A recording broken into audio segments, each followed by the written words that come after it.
is my honor and privilege to introduce today's guest speaker. C. Mitchell Waycaster serves as CEO and Executive Vice Chairman of Renasant Corporation and Renasant Bank. Mitch received his bachelor's degree in business administration from the University of Mississippi. He is a graduate of the University of Delaware Stoner Graduate School of Banking and the National Compliance School at the University of Oklahoma and the University of Colorado. He is also a graduate of the Mid-South School of Banking at the University of Memphis and the Tennessee Commercial Lending School at Vanderbilt University. Currently, he serves his community as a member of numerous boards and agencies, including the North Mississippi Health Services Board, the University of Mississippi Banking and Finance Advisory Board, the Japan American Society of Mississippi Board, the Mississippi Economic Council Board, and the Federal Reserve Bank of St. Louis Board. In addition, Mitch serves on the board and chairs the Mississippi Bankers Association. Mitch and his wife, Christy, have raised 3 children and have 3 grandchildren. The Waycasters reside in Tupelo and are active members of First Baptist Church.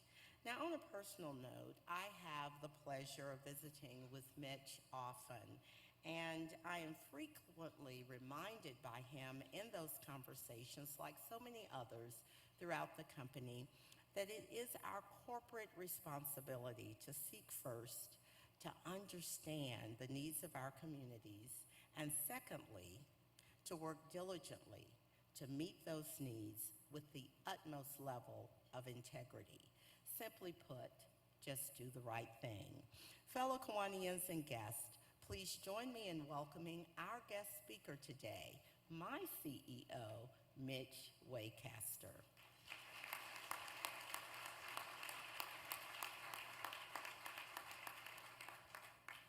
Well, it's great to be here on Transition Day.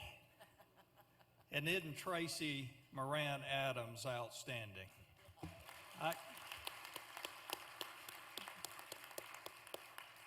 I get the front row seat to that every day.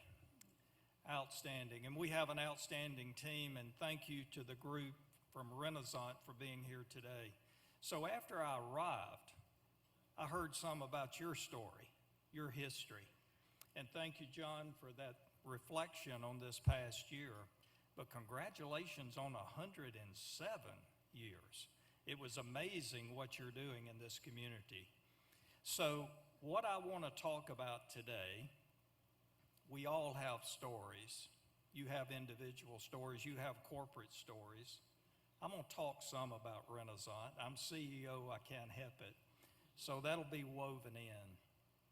But at the end of the day, I want to spend a little while as we visit talking about relationships and leadership. I like when I come to a gathering like this and we visit to walk away having reflected on something that was said. So this is not necessarily me speaking, I'm speaking to myself. It's good for me to revisit some of the things that we'll visit about here today. And Michelle Rivers, our Chief Experience Officer, is here from Atlanta. She actually put this deck together, so give her the credit. I'm simply going to sit here and share much of this with you. So let me start by reflecting a bit on the history of Renasant.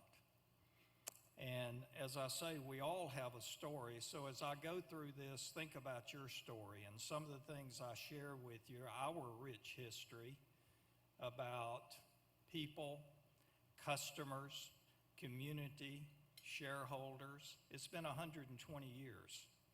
Yours has been 107. And if you think about the legacy of your families, wherever you work, as I say, you have a story. Our story started in 1904 in Tupelo, Mississippi. Our company now covering the Southeast, I'll talk a little more about that.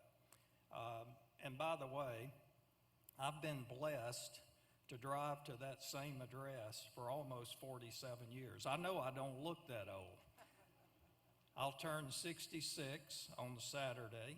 I'm going to semi-retire next May the 1st, but I've been blessed to be a part of what I'm going to describe to you. So what I'm sharing with you, I've witnessed.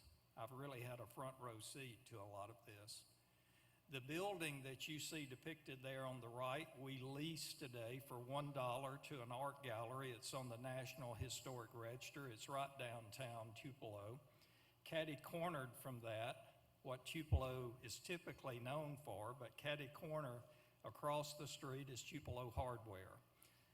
A lady, a mom, walked into that hardware store one day with her young son to buy an air rifle. Her name was Gladys, and Gladys suggested to the young man, Elvis, why don't you purchase that guitar? You know the rest of that story. That brings a lot of people to Tupelo, to the hardware store, to the birthplace. And typically when you think of Tupelo, you think of Elvis Presley.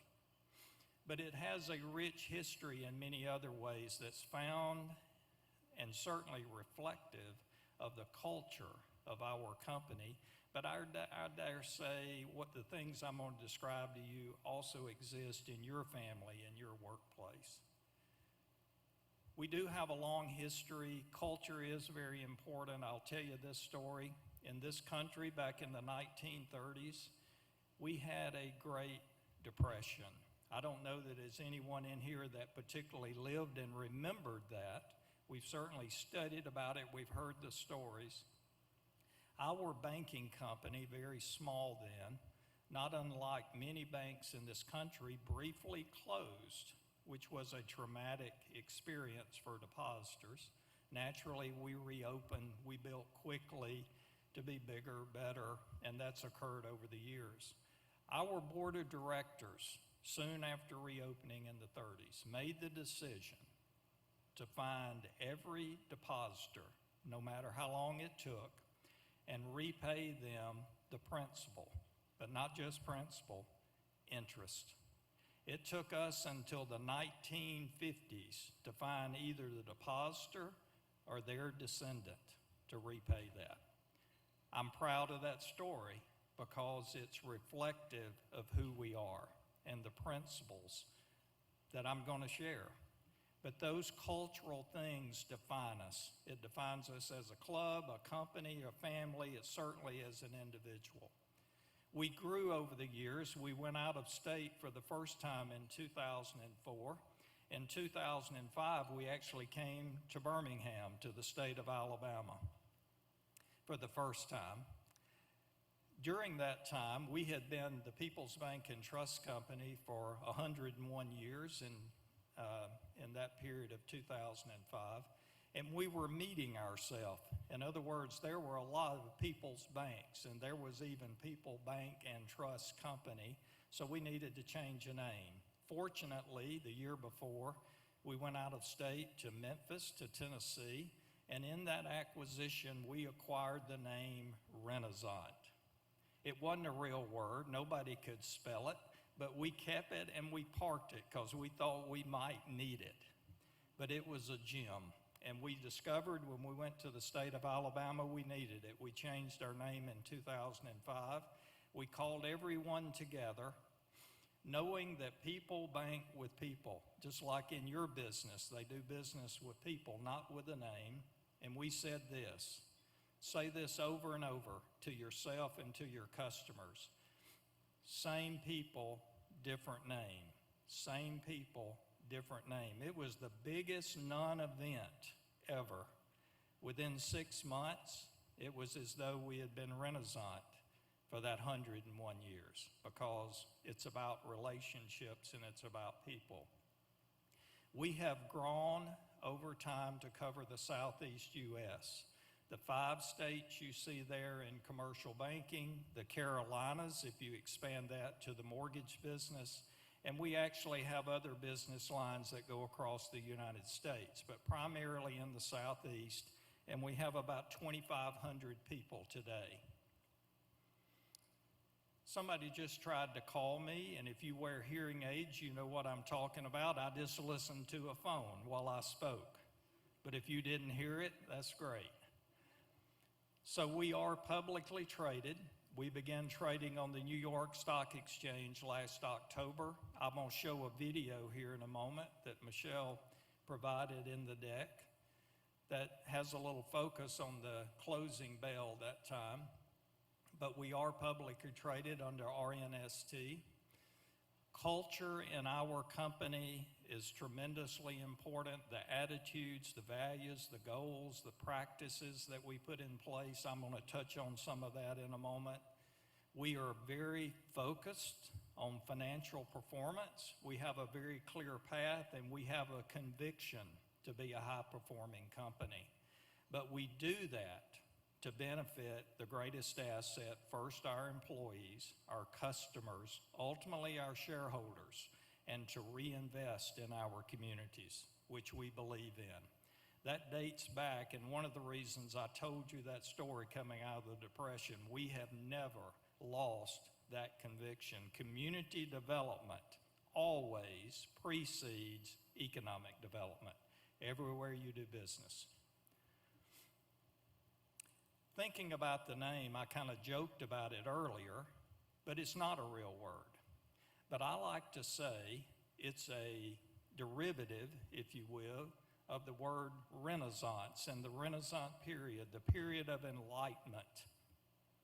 And it's a constant Renaissance. In our case, I'm going to show you our business model in a moment, which we say is a continual process of improvement. Our name stands for constant renaissance. The blue in our logo represents honesty, trust, and dependability. That's the constant over time. The green in the flames represents growth, vitality, and renewal. In other words, a constant renaissance. And our tagline is Tracy, when she was introducing me, she gave me too much credit. All of our team will tell you, to meet a need, you first understand the need. Seek first to understand before being understood.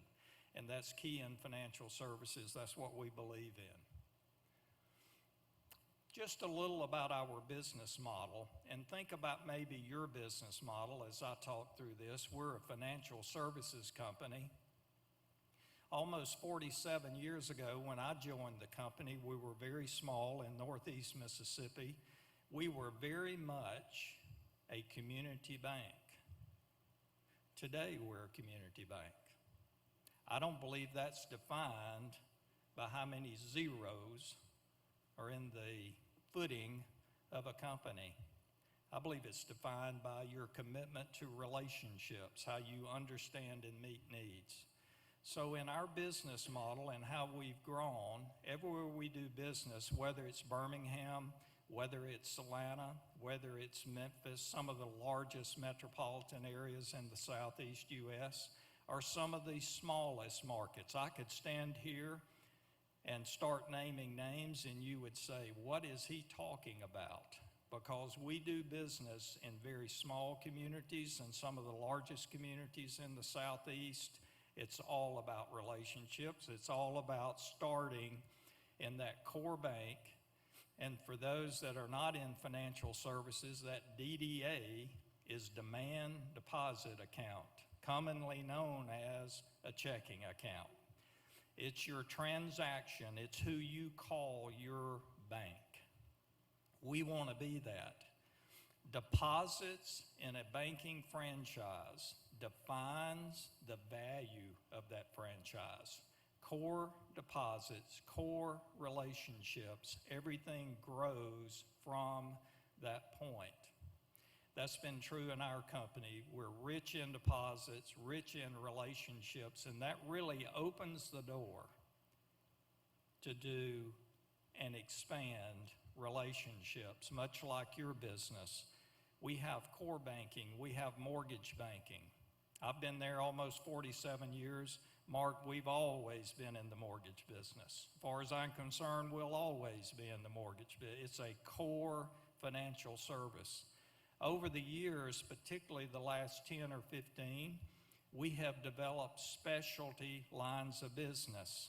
I'm looking at Patty Reed, who runs a division of that group, like equipment finance, SBA lending. Pat Trammell's here somewhere, I know, Pat. Another opportunity that we had was Southeast Business Credit, the asset-based lending business. Our most recent acquisition was a factoring company based out of New Orleans. The list goes on. I'll stop there, but we have many other specialty line of business where when we understand a need, we can meet that need, and very intentional about that, and have relationships where we can connect dots. Financial services, we have a large wealth company, much of that based here in Birmingham, Alabama, and we're very proud of that. Asset management, financial planning, employee benefit services. Another important thing today is how you deliver those services. As you know in your business, I'm sure technology is something you're invested in, you seek to understand more. But of course, the way we want to approach that is understand the needs of a client. How can we make life easier? How can we remove friction from a transaction, from meeting a need? We've invested heavily in technology. Many of the things we saw before COVID were a luxury. During COVID, they became a necessity. Today, they're becoming a preference.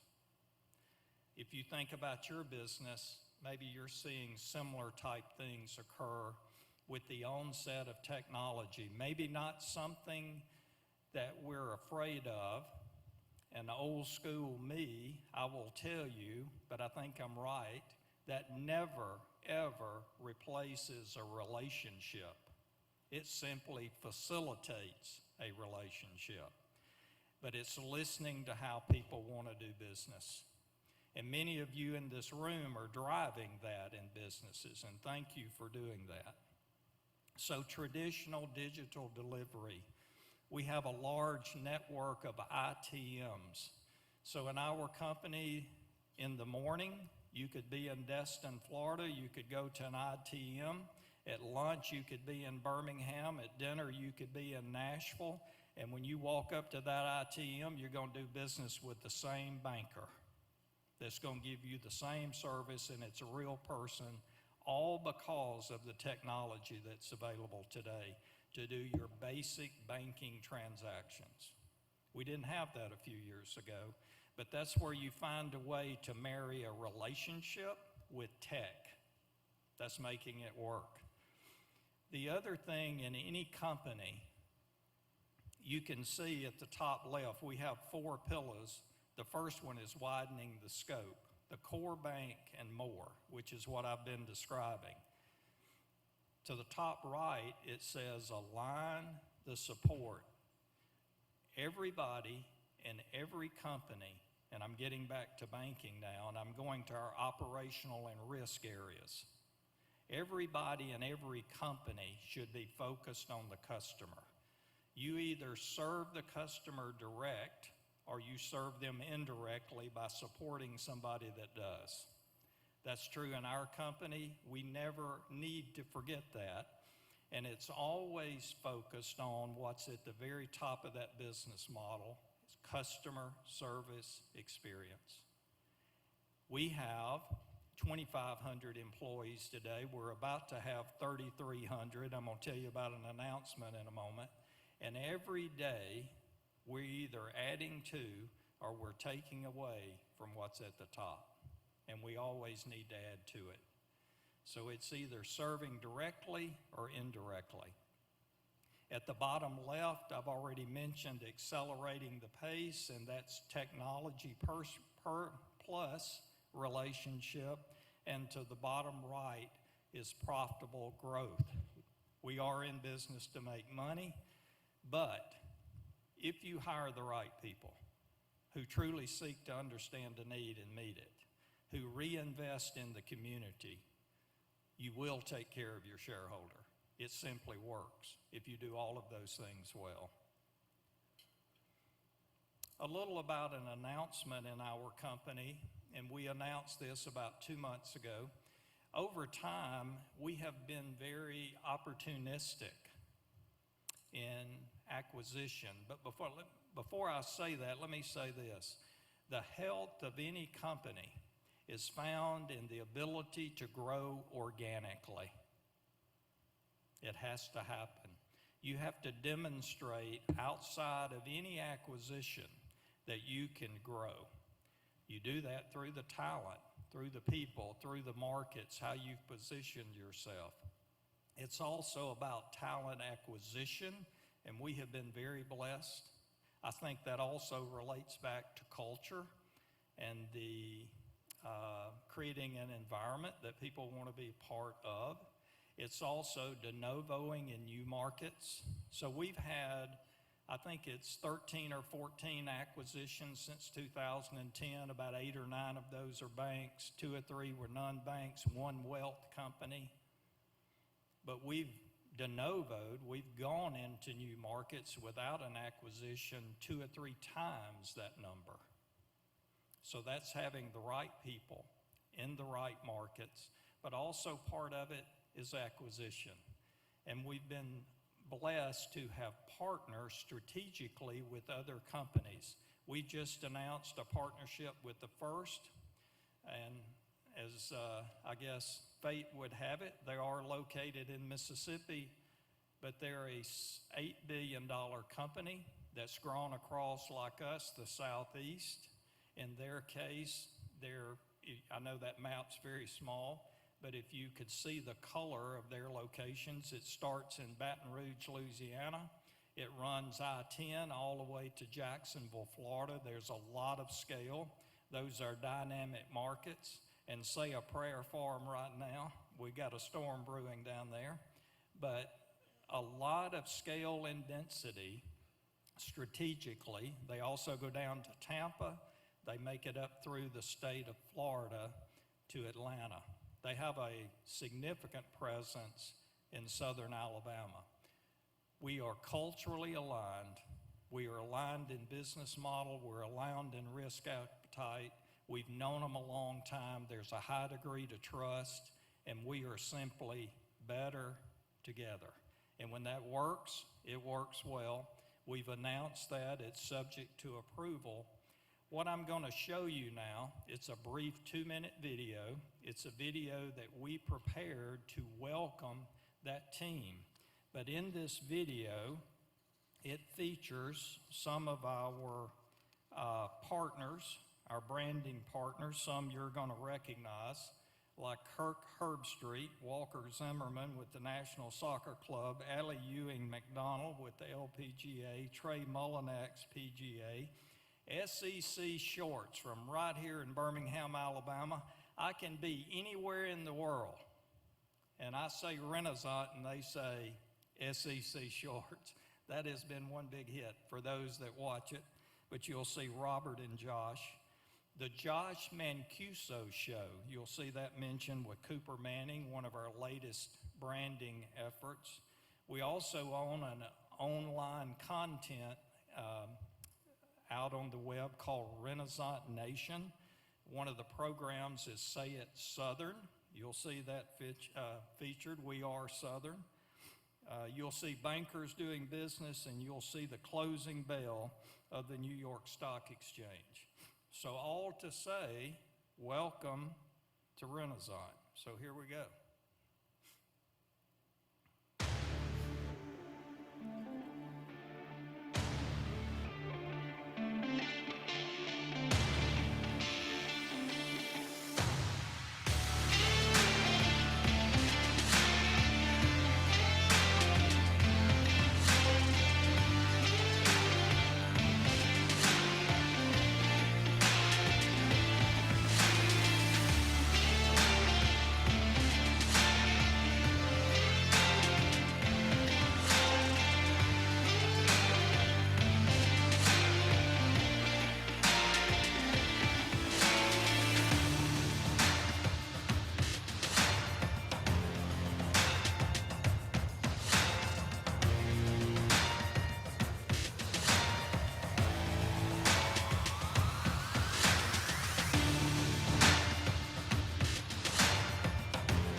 Welcome to Renasant Bank.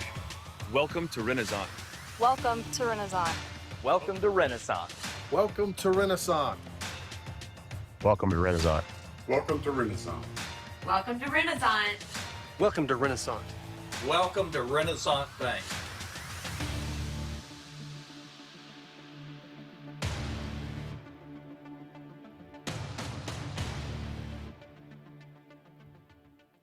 We use the term one team going to market as one bank. We use that a lot in our company. And when people join the company, whether it's one individual or in this case, several hundred individual, we want that feeling day one.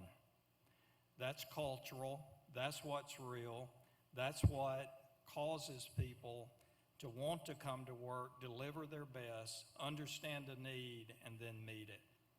Our vision is to be the financial services advisor and provider in every market that we operate, not just in one or two, but in all of those 200 or so markets across the Southeast. Our mission, I've already said it, I'll go through this quickly. We accomplish that by first understanding the need of a customer. We can do that and sustain that by creating security and opportunity for our greatest asset, our employee. We have to reinvest in our community. We want to reinvest in our community. We believe it's the right thing to do, and it drives economic development. Tracy Moran Adams, Dr. Adams, and her team leads that effort in our company system-wide. And by doing all three of those things well, we will, and we have for 120 years, provided an optimum return for our shareholder. We have 9 core values. I'm gonna do this quickly. As I do this, think about your company, your values. First, our employees, simply our greatest asset. That's number one, that's where it starts. Number 2, we're dependent on each other. We're responsible to each other, and we will work together as a team. Quality is not negotiable. Does not mean we don't make mistakes. It means when we do, we learn from them. We have leaders in our company who not only possess the vision that I've described, but they can inspire others to achieve it, and that's true leadership. I'm gonna come back to that one in a minute. A big part of it is communication both ways. It's listening first, communicating. Our customers trust foremost. Understand, offer solution, deal fairly, deal honestly, and deal confidentially. Very important in financial services. We will always nurture a professional environment where respect for every individual is the utmost importance. If you want to maximize the potential in your company, seek to understand and fully utilize the talent, all talent. It simply works. The company will be challenging, enthusiastic, and fun. We spend a lot of time there. We need to wake up, maybe not every morning, but most mornings, and be energized to get out of bed and go to work. It needs to be fun. And we need to be advocates for our company. That's true for employees, shareholders, and all board members. Use the product, tell the story. Another thing that we have that's been developed in recent time are core behaviors. I'm gonna just spend a minute here before we start to wrap up. This is one thing that I think these 6 things are applicable in life. They're applicable at home. They're applicable at work. So I'll go through them quickly and maybe mentally just think through these. I do every time I reflect on them. We communicate these things a lot and we reflect on them. The first one is being an advocate, taking personal pride in your person, in your family, in your company, championing those things, whether it's products, services, talents, connecting others to your story. Everybody has a story to tell, and we should be connecting, empowering communities, doing intentional outreach, creating an environment where employees feel encouraged to share ideas and connect. All of those things are a part of being an advocate. The second one is being a learner. The more I learn, even after 47 years, the more I realize I really don't know. It never stops. It's endless. So commit to be present and engaged. Solicit feedback. Be open to new ideas. Share internal and external best practices. Embrace growth, and by all means, adapt to change. Contribute to the strategic priorities, whether that's personal, team growth. Be a learner. The next is being intentional. Make your decisions that are aligned in your company, in your family, with whatever your vision, mission, or values are. Don't get distracted from that. And if you find you're doing something that's not aligned, don't do it. But be very aware of that. Create a clear picture of where you're going and why. Be purposeful in word and action. Find genuine connections. Focus on what matters most. Understand the important, not necessarily the urgent. You'll hear me to say that again in a moment. The next is being responsible. As a leader, as a manager, make sure that you have agreement of expectations. Be very clear. Take ownership and be personally accountable. It starts with each of us. And then meet those personal and team commitments. Be proactive and responsive. And as I mentioned earlier, learn from mistakes. Acknowledge those, correct them. Next, and second to last, is being a leader. Engage in accurate and timely communication. Build a climate of enthusiasm, trust, and respect. Invest in others. Invest in yourself, invest in others, inspire your team. Serve each other first, then your customers, then your communities. Whatever we start internally overflows externally. Communicate, collaborate, create one team. A lot of collaboration, that's being a leader. All to doing the last one, that's being exceptional. Execute with excellence. Go above and beyond with every interaction, exceeding expectations, paying attention to details are so important, providing high quality work, maintaining focus, competence, and passion. So be an advocate, be a learner, be intentional, be responsible, be a leader, be exceptional. In our company, and in closing, I'm going to end with this, and I'll do it quickly. We have focused a lot, Michelle and her team, we've focused a lot over the last several years on Renasant leadership qualities. But again, this is applicable to any work environment, to any home. And it really has those things in that honeycomb around our logo. But it really comes back to leading yourself first, leading people second, leading your organization third. You just keep taking it up. And ultimately, leading and building relationships with your family, your customers. Several years ago, like in 25 or 30 years ago, I'm on a family vacation at Callaway Gardens in Georgia. My family was in the butterfly exhibit. I'm a workaholic. I needed to go and have some time somewhere. I went to the bookstore. I love my family. I love family time. But I was meant to walk in that bookstore that day. I don't like to read thick books, so I looked for the small ones. So I saw this small book. It says, "What is an executive?" Now this is 25, 30 years ago. That got my attention. I pulled that book out. It was easy to read. I stood there 15, 20 minutes, read most of it. I walked to the counter. They said, actually, everything you see on the shelf is all we got. That was written by Carson Calloway, who founded all this. It's now out of print. I bought every one they had, so you can't get what I'm describing to you. I've tried to buy them online. You can't find them. But in that little book, Mr. Calloway covered about 24 things as an executive you should never forget.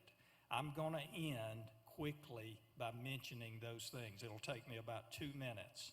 So as I go through these, like I do, think about yourself. And I pull it out and read it often. Number one, absolute integrity is a must or nothing else matters, period. That's number one. You must be willing to work hard. It doesn't mean you don't have a work-life balance, but you have to be willing to work hard. You must be objective. I got to tell you this quick story. 2014, Camden, South Carolina. I don't know if you know who Reed Buckley was. He was the best debater ever. He won endless debates. He had a school in Camden, South Carolina. Before he passed away, I was fortunate to be with him for a week. One afternoon, we went to his house. There was three of us. He said this to me, and my mind went back to this from Mr. Calloway. He said, Mitch, he said every day. I've already told you I don't read a lot, but he told me every day. I try to do it every week. He said, find the thing that you most disagree with and read it. Study it, not to change your mind, but to give you more perspective. Be objective. Don't be driven by simply your views. It will change your perspective. It hadn't changed what I believe in. It does change perspective. Be objective. Mr. Calloway said this about leadership. Leadership is hard to define, but it's the qualities in a person that make others do what you want them to do. When I read that, I thought, oh, wow, that's powerful. It's those qualities we all have that cause others to seek our leadership. They seek to be around us. They seek to interact. We're all leaders. That's not a title. It's not a title. We're all leaders, but it's about the qualities. Now here's the 18 things, quick. Have courage. Do what you know is best, even when you're afraid. Be imaginative, seeing how to do things better or make something better. Delegate authority and responsibility, but do both. Then monitor, not micromanage, to see results are obtained, to delegate more. Coach, encourage. Then he said, evaluate your time. And what he meant here, explain carefully a directive and explain why you want it done. If people understand why and you communicate well, you save a lot of time. And you encourage people and people grow. He said, do the important in most cases instead of the urgent. Don't find ways to delay the important. I'm a list maker. I do it every day. And a lot of times I'll go to the urgent, not the important. Do the important. Don't play favorites. Recognize your own weakness and employ others who can assist you.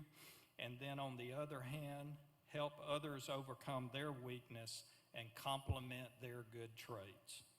When something goes well, share the credit. If it goes bad, share the blame. Be a good listener. Don't take yourself too serious. Laugh at yourself, not afraid of making mistakes, open to new experiences.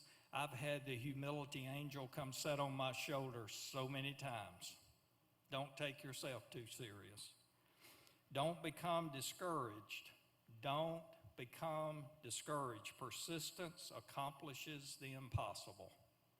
I've seen that one so many times.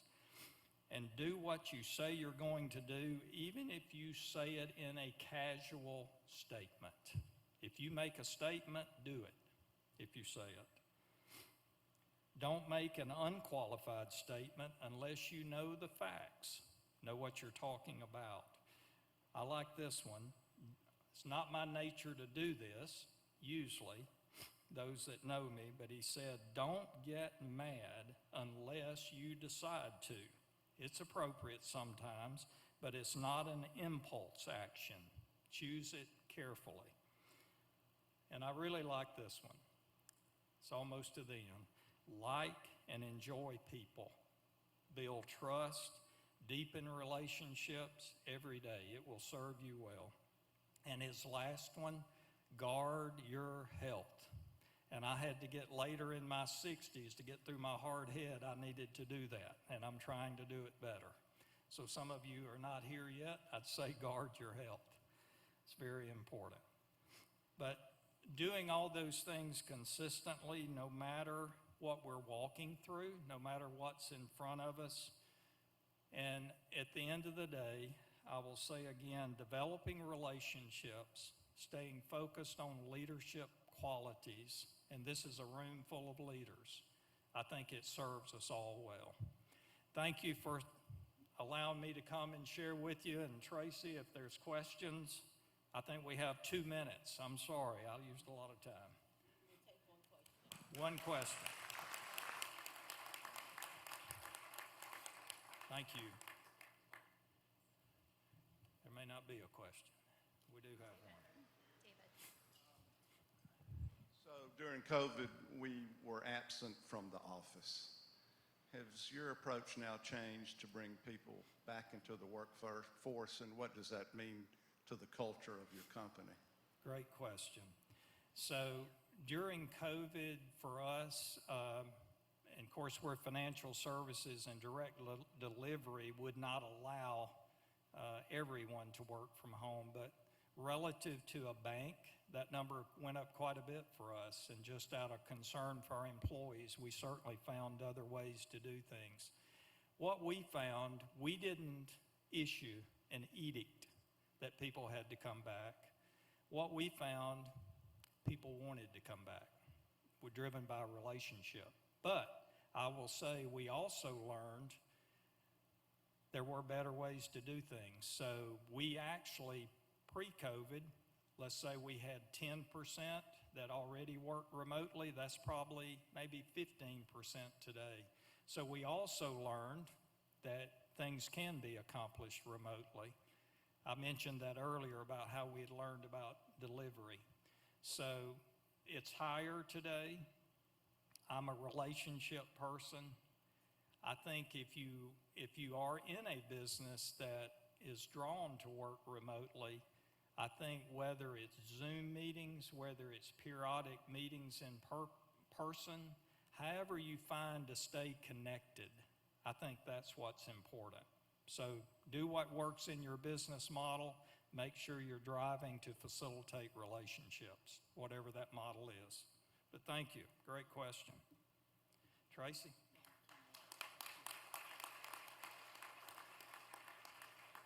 Thank you again, Mitch, so very much for your time with us today and for your outstanding efforts in leading Renasant Bank. And in appreciation of your time, we are making a donation in your honor to your charity of choice, Smile a Mile. So thank you so very much. Now I'll turn it to John, I believe. You can stay up here. As my last act as secretary, I get the honor of thanking our president, Dr. Tracy Morant Adams, for her service this last year. We all know that she is prompt. We know that she knows the rules of parliamentary procedure. You know, she doesn't mess around with that. The AKAs probably know that for sure. And most importantly, she has provided positive, hopeful, mission-driven leadership for this club for the past year. So on behalf of the world's largest and best Kiwanis Club, thank you for your service to our club. Thank you so very much.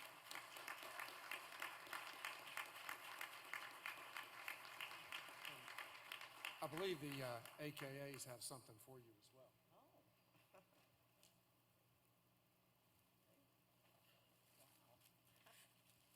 Dr. Tracy Morant Adams, on behalf of the South of the members of the Southeastern region of Alpha Kappa Alpha Sorority Incorporated, we'd like to present you with these tea roses. Thank you so much for your leadership and your impeccable service.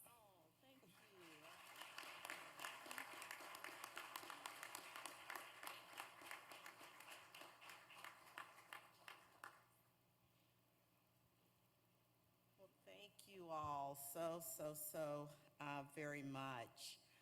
So today you have heard that we are celebrating the conclusion of 107 years of service for the Kiwanis Club of Birmingham, and what an incredible journey it has been for our club and for myself as a member serving as your president over the past year. It certainly has been a great privilege of my life. To my fellow outgoing board members and committee chairs, again, thank you so very much. Your dedication and tireless efforts in the midnight hour have allowed us to elevate the mission of Kiwanis and continue to serve the city in profound ways. Our work was a collective effort, and I am deeply grateful to have worked alongside such incredible leaders. I would like to take a moment to express my sincere gratitude to today's program speaker, Mitch Waycaster. Mitch, we thank you so very much for joining us and sharing the wonderful news and updates from Renasant Bank. I really feel grateful to work for an organization like Renasant Bank, who has been a steadfast partner in my journey this past year, and I feel truly fortunate to have had your support throughout this tenure. Of course, I have to say thank you to my husband, Jeff, for his unwavering support. I believe he made it to 3 meetings this year. Thank you so very much, Jeff, for that, along with some of our family, dear friends, and certainly colleagues of Alpha Kappa Alpha and the Links Incorporated. When we show up in grand fashion and always in that pink and green. So I thank you all so very much for being here. And I want to acknowledge a dear colleague, Crystal Williams, who, it takes someone behind you always providing that extra nudge. And each week I prepared to come to these meetings, and it was the staff at Kiwanis and certainly Crystal who helped me get here each week. So thank you, Crystal. Next week, we will ceremoniously pass the gavel to our incoming leadership team. But before that moment comes, I do want to reflect on what an extraordinary privilege, again, it has been to lead this historic organization as the first African-American woman to serve as president of the largest Kiwanis club. I feel deeply honored, yes, deeply honored to have been entrusted with this responsibility. I shared with you a year ago my desire for this tenure to be driven by 3 main goals: to transform, to magnify, and to accelerate. That will sound familiar to some of you in the room. First, transformative programming was the hallmark of our endeavors, whether through our longstanding support for local education or our efforts to engage underserved communities. We've worked hard to ensure that Kiwanis continues to create lasting positive change in Birmingham and an understanding of what's going on through transformative programming. Second, magnifying the Kiwanis mission has been at the heart of everything we do. We are an organization of change makers. This year, we expanded our outreach efforts, telling our story louder and more effectively, reaching more people than ever before and showing them what it really means to be a Kiwanian. And finally, accelerating membership has been a continuous pursuit. Growing our membership and ensuring that our club remains vast and forward-thinking has been a personal mission of mine. I'm proud of the strides we've made in welcoming new members who share our vision and are eager to serve. And we were successful. Our Each One, Reach One initiative resulted in increased membership. So thank you so very much, Kiwanians, for seeing that vision and helping us realize it. So as I close this chapter and prepare to hand over the gavel next week, I do so with immense pride and gratitude for your support.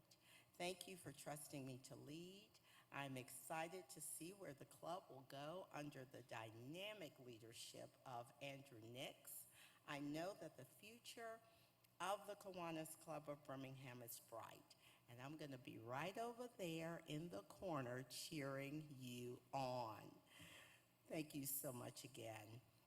So we do hope you'll join us next week. On behalf of Andrew, join us next week as we celebrate a new Kiwanis year. Again, pass the gavel, install new officers, and welcome guest speaker, Alabama's Governor Kay Ivey. Thank you for being here today. Our meeting stands adjourned.